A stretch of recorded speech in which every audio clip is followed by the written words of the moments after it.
हाय। इस वीडियो में हम पढ़ेंगे public policy in developing state.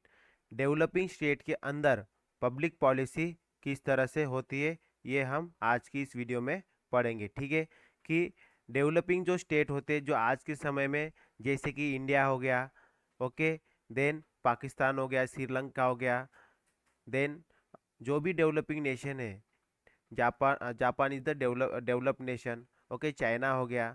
इस तरह से जो भी डेवलपिंग नेशंस है जो अभी डेवलप हो रहे, उनमें पब्लिक पॉलिसी किस तरह से बनाई जाती है, ये हम आज की इस वीडियो में पढ़ेंगे। ठीक है, पिछले वीडियो में हमने कैपिटलिस्ट जो स्टेट होता है, जिसमें ओपन मार्केट होता है, प्राइवेट पार्टीज को ज़्यादा ज़्यादा रोल दिया जाता है इन द मार्केट। ठीक है, उस इन दैट केस, ठीक है, किस तरह से पब्लिक पॉलिसी बनाई जाती है उसको हमने पिछले वीडियो में पढ़ा था। आज की इस वीडियो में हम पढ़ेंगे इन the developing state. Developing state के अंदर पब्लिक पॉलिसी किस तरह से बनाई जाती है, ये हम पढ़ेंगे। चलिए शुरू करते हैं। देखिए, development is a continuous process. Development क्या है? कंटिन्यूस प्रोसेस है। All state strive for development. हर कोई स्टेट डेवलपमेंट के लिए प्रयत्न करते रहता है with different rate of success. At what stage of development a state is has a huge impact on nature of the public policy।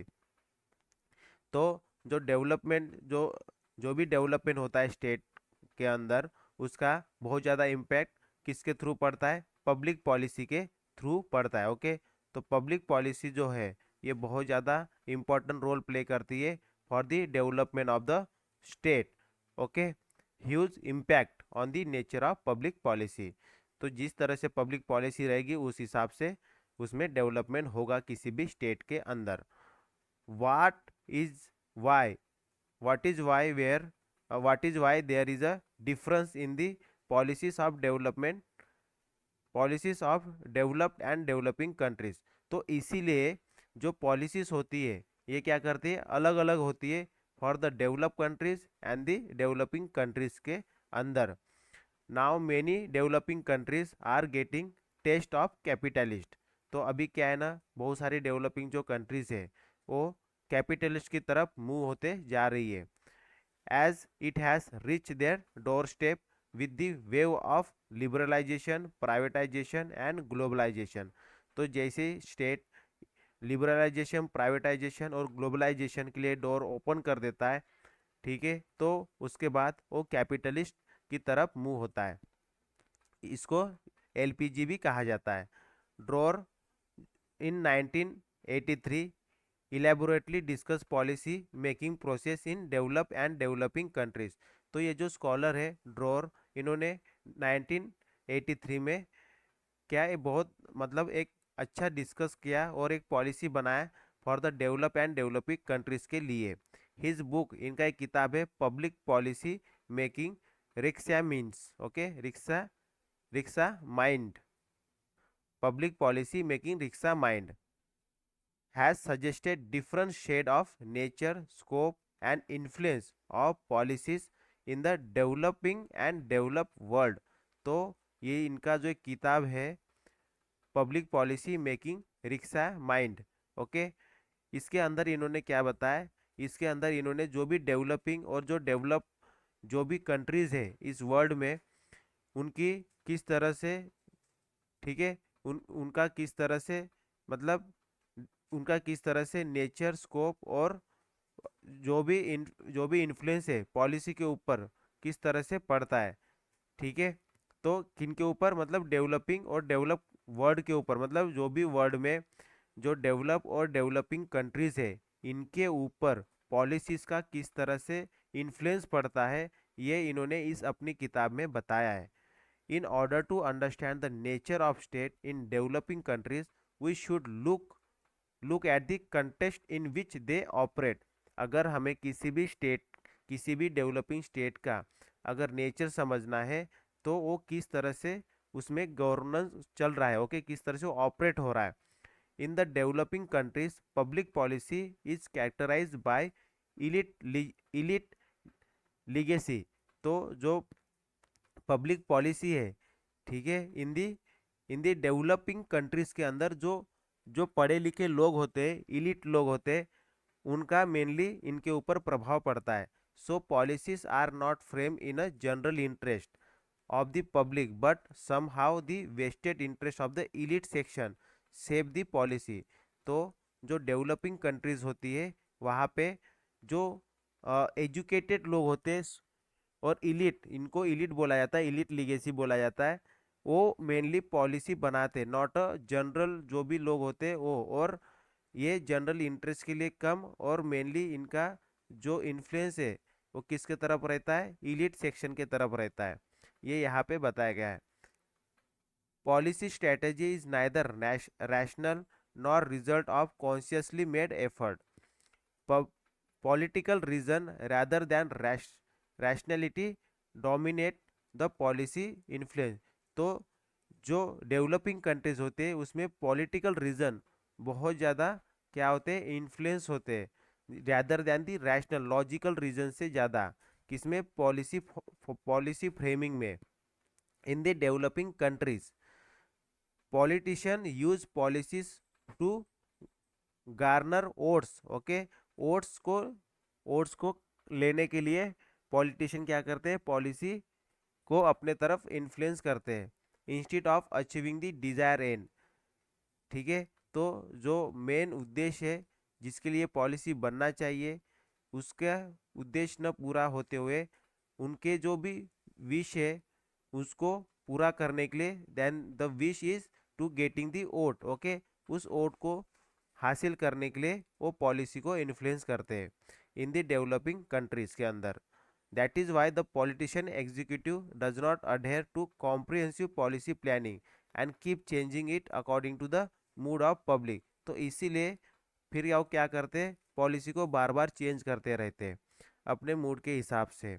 This lead to lack of consistency in policies and hence they are not able to achieve the desire goal. इसीलिए policy के अंदर consistency नहीं आती है। Okay, कमी रहती है, lack of consistency किसमें, पॉलिसी के अंदर। तो इसलिए जो डिजायर गोल जो अचीव करना रहता है, जो मेन टारगेट जिसके लिए पॉलिसी बनी होती है, वो पूरा नहीं हो पाता है because of the political influence. Okay, the executive use policies to garner support of the people, thus they are not in line with reality but only sound appealing to public। तो जो एग्जीक्यूटिव होते हैं वो सिर्फ लोगों का support हासिल करने के लिए पॉलिसी को इन्फ्लुएंस करते, पॉलिसी बनाते हैं। ठीक है, just for the purpose of theoretical rhetorical show. Okay, just दिखावापन के लिए they choose very ambitious goal and target. This makes the execution of policy pretty tough. तो इसीलिए ये जो पॉलिसी का एग्जीक्यूशन है बहुत कठिन हो जाता है उसको एग्जीक्यूट करना। In the absence of proper implementation goal of the policy are never realise and more और less they remain on paper. इसीलिए जो पॉलिसी का गोल है, जो एम्बिशन है, वो पूरा नहीं होता है और they are just remain on the paper. Okay, in the developing countries the executive dominates the policy process. ठीक है, तो डेवलपिंग कंट्रीज के अंदर क्या जो एग्जीक्यूटिव होते हैं वो मेनली इन्फ्लुएंस करते हैं पॉलिसी प्रोसेस के ऊपर। Legislature is secondary for all policy matters. Politician executive is stronger than permanent executive in policy process.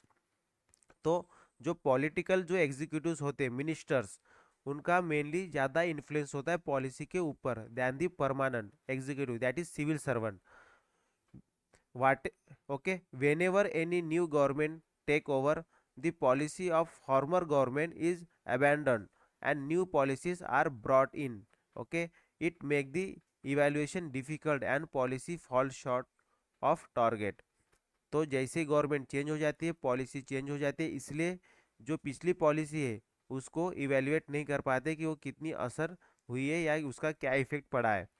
This negatively affect the continuity of long term policies. तो government change होने से policy continue नहीं रहती है, long term के लिए नहीं रहती है। Policy quality is below average as those concern with policy making specially political executive are not equip with the proper knowledge and skill required for it. तो जो पॉलिटिकल एग्जीक्यूटिव होते हैं उनके पास नॉट कोई प्रॉपर नॉलेज नहीं होता है, not having a proper skill, तो इसीलिए वो ज़्यादा पॉलिसी के तरफ, जो मेन गोल है उसके तरफ ध्यान नहीं दे पाते। Majority of people in developing countries are not fully aware of prevailing socio economical conditions, hence they vote in a irrational manner basis on their choice of factor, जैसे कि कास्ट हो गया, रिलीजन, ओके, रिलीजन हो गया, reason हो गया, इनके base पे मेनली वोटिंग किए जाते हैं। ओके, वो कोई रैशनल मीनिंग नहीं देखते, जस्ट इरेशनल, मतलब इनके बेस पे ही वोट करते हैं। In a multi-party electoral system which exists in most of the developing countries, anyone can win election with little jugglery, jugglery of numbers. Okay, this does not ensure that people representative are worthy of their job as they should be. तो जो developing countries होती है उसमें mainly क्या होती है, party system होती है। तो पार्टी सिस्टम होती है तो उसमें क्या होता है, जो सबसे ज़्यादा, जो नंबर ऑफ, मतलब सबसे ज़्यादा वोट लेगा, ओके, जिसको आएंगे वो क्या हो जाएगा, वो जीत जाएगा इलेक्शन। तो इसमें ये बोलना चाह रहे हैं मेनली। तो इससे क्या हो जाएगा, जो रिप्रेजेंटेटिव्स होते हैं लोगों के, वो पूरी तरह से वर्दी नहीं होते उनके अपने काम के ऊपर। एक बार वो इलेक्शन जीत गए, फिर उसके बाद वो मेन जो उनका काम है उसके तरफ वो ध्यान नहीं देते। Muscle and money power help even the incapable candidate to win election. तो तो जो मस्कल है मतलब ताकत है, okay, and money, power and money, ये दो ऐसे पावर है जो कि इनकैपेबल कैंडिडेट को भी इलेक्शन जीता देते हैं in the developing countries. Okay, because people are only taking interest in their caste, religion and race, okay, religion and reason, they are not think about the overall development of the countries. Such candidates are unable to frame progressive policies। तो जब इस तरह के candidate आएंगे जो कि mainly educate नहीं होंगे, तो उससे क्या हो जाएगा, पॉलिसी के ऊपर असर आएगा, पॉलिसी सही से फ्रेम नहीं हो पाएगी। Neither voters nor academician play any significant role in policy matters. The professional standard of policy, its execution and feedback remain weak and compromise। तो इसके बाद क्या हो जाएगा कि जो पॉलिसी का जो मेन मकसद है वो पूरा नहीं हो जाएगा, जैसे कि पॉलिसी का सही से बनना, उसके बाद उसको एग्जीक्यूट करना सही से, एग्जीक्यूट करने के बाद उसका फीडबैक लेना, तो ये सब क्या हो जाएगा, वीक हो जाएगा, कॉम्प्रोमाइज हो जाएगा। That is why it is often state people get the government they deserve. Okay, इसीलिए बोला जाता है people get the government they desire, जैसे लोग चाहेंगे वैसे उनको गवर्नमेंट मिलेगा। The reality is changing fast, many people have become very keen on understanding policies which is turning more efficient, real, socially and economically feasible। लेकिन अभी क्या हो रहा है, बहुत सारे लोग अवेयर हो रहे हैं इन सभी चीज़ों के ऊपर, वो पॉलिसी की तरफ ध्यान देना शुरू कर दिए हैं। Legislature has a major role in determining policy process which is assisted by voters and well qualified intellectuals. Okay, voters are aware of the need of the society and economy. आज के समय में जो वोटर्स है वो अभी aware हो चुके what their society need and what economy needed. They vote for government on the basis of socio economic ideology, not on any irrational basis. तो जो गवर्नमेंट की जैसी आइडियोलॉजी रहेगी उसी के बेस पे अभी वोट करना शुरू कर दिए, not a irrational illogical base पे अभी वोट नहीं करते। This makes only capable person to win the confidence of the people. तो इससे क्या हो जाएगा, जो मेन कैपेबल जो कैंडिडेट होगा वही लोगों का कॉन्फिडेंस जीत पाएगा। Politician know that people will evaluate them on the base of their work, not their theoric, okay, theoric, so they make the best possible policies which are which are in rational interest। इसलिए वो अभी एक best, एक logical policy बनाना शुरू कर दिए हैं so that they get the public interest. Okay, लोग उनके तरफ ज़्यादा इंटरेस्ट दे। ओके, लोग उनको रिकॉग्नाइज करें। तो लोगों का कॉन्फिडेंस जीतने के लिए अभी जो पॉलिटिशियन है वो अभी अच्छी पॉलिसी बना रहे और अच्छे कैंडिडेट भी आ रहे, because people are getting aware in the develop. अभी डेवलप स्टेट के अंदर क्या होगा, जो पॉलिटिकल कल्चर है इज वेरी मैच्योर। अभी जो डेवलप नेशन है वहाँ पे पॉलिटिकल कल्चर बहुत ज़्यादा मैच्योर्ड है। They do not abandon the policies with the advent of new government. वो पॉलिसी को अबैंडन नहीं करते, मतलब ख़त्म नहीं करते जैसे ही नया गवर्नमेंट आ जाता है। तो this provide continuity to the policies. तो उससे क्या हो जाएगा, पॉलिसी कंटिन्यू रहेगी। कहाँ पे ये हम कहाँ पे बात कर रहे हैं, डेवलप कंट्रीज़ के, इसमें अभी डेवलप कंट्रीज़ के सेंस पे बात कर रहे हैं। इसके पहले हमने डेवलपिंग कंट्रीज़ के सेंस में बात किया था। In a stable government, even long-term policies bear fruit and their evaluation become easy. Citizens are better educated and aware. Develop nation में जो सिटीजन्स है वो बहुत ज़्यादा एजुकेटेड होते, अवेयर होते। They are in the position to provide fair feedback. वो एक सही फीडबैक प्रोवाइड करते हैं। This improve policy process and allow government to make necessary adjustment whenever required. तो जब पॉलिसी की इवेल्युएशन की बात आती है तो जो सिटीजन्स होते हैं डेवलप कंट्री के अंदर वो एक सही फीडबैक, एक फेयर फीडबैक देते, जिससे क्या होता है गवर्नमेंट उस पॉलिसी को उसी हिसाब से एडजस्ट कर सकता है और उसी हिसाब से पॉलिसी को मॉडिफाई कर सकता है। In develop countries pressure groups are also more organize and conscious. Develop country के अंदर जो प्रेशर ग्रुप्स होते हैं जो मेनली एनजीओस की तरह काम करते हैं, नॉन गवर्नमेंट ऑर्गेनाइजेशन की तरह काम करते हैं, वो क्या होते हैं, बहुत ज़्यादा जो गवर्नमेंट की जो पॉलिसीज़ होती है उनके तरफ बहुत ज़्यादा ध्यान देते हैं और वो खुद भी बहुत अच्छी तरीके से ऑर्गेनाइज होते हैं। Hence they exert significant impact on public policy. इसीलिए उनका बहुत ज़्यादा इम्पोर्टेंस और इम्पैक्ट पड़ता है पब्लिक पॉलिसी के ऊपर। They also help the government with their rational round level research. तो गवर्नमेंट को हेल्प भी करते for the formation of the policies. This improve the quality of the public. तो इससे क्या हो जाएगा, पब्लिक पॉलिसी की जो क्वालिटी है वो इम्प्रूव हो जाएगी। A fully merit based experience and professional civil service is always there to help the political executive. तो this make the executive better inform and efficient capable of handling policy matter. Thus policies in developed state are well thought of, planned and executed. Okay, तो develop country के अंदर जो pressure group होते हैं वो भी बहुत ज़्यादा अवेयर होते हैं, लोग अवेयर होते हैं। दूसरी बात, जो सिविल सर्वेंट होते हैं वो भी क्या है, बहुत ज़्यादा जो पॉलिटिकल एग्जीक्यूटिव होते हैं उनको सपोर्ट करते हैं। तो इन सब के वजह से डेवलप कंट्री के अंदर पॉलिसी जो है वो बहुत अच्छे से प्लान करते हैं, उसके बाद उसको एग्जीक्यूट करते हैं और एनालाइज भी करते हैं एक सही और इफ़ेक्टिव तरीके से। तो ये हो गया डेवलप स्टेट। अभी हम नेक्स्ट वीडियो में पढ़ेंगे public policy in the totalitarian state.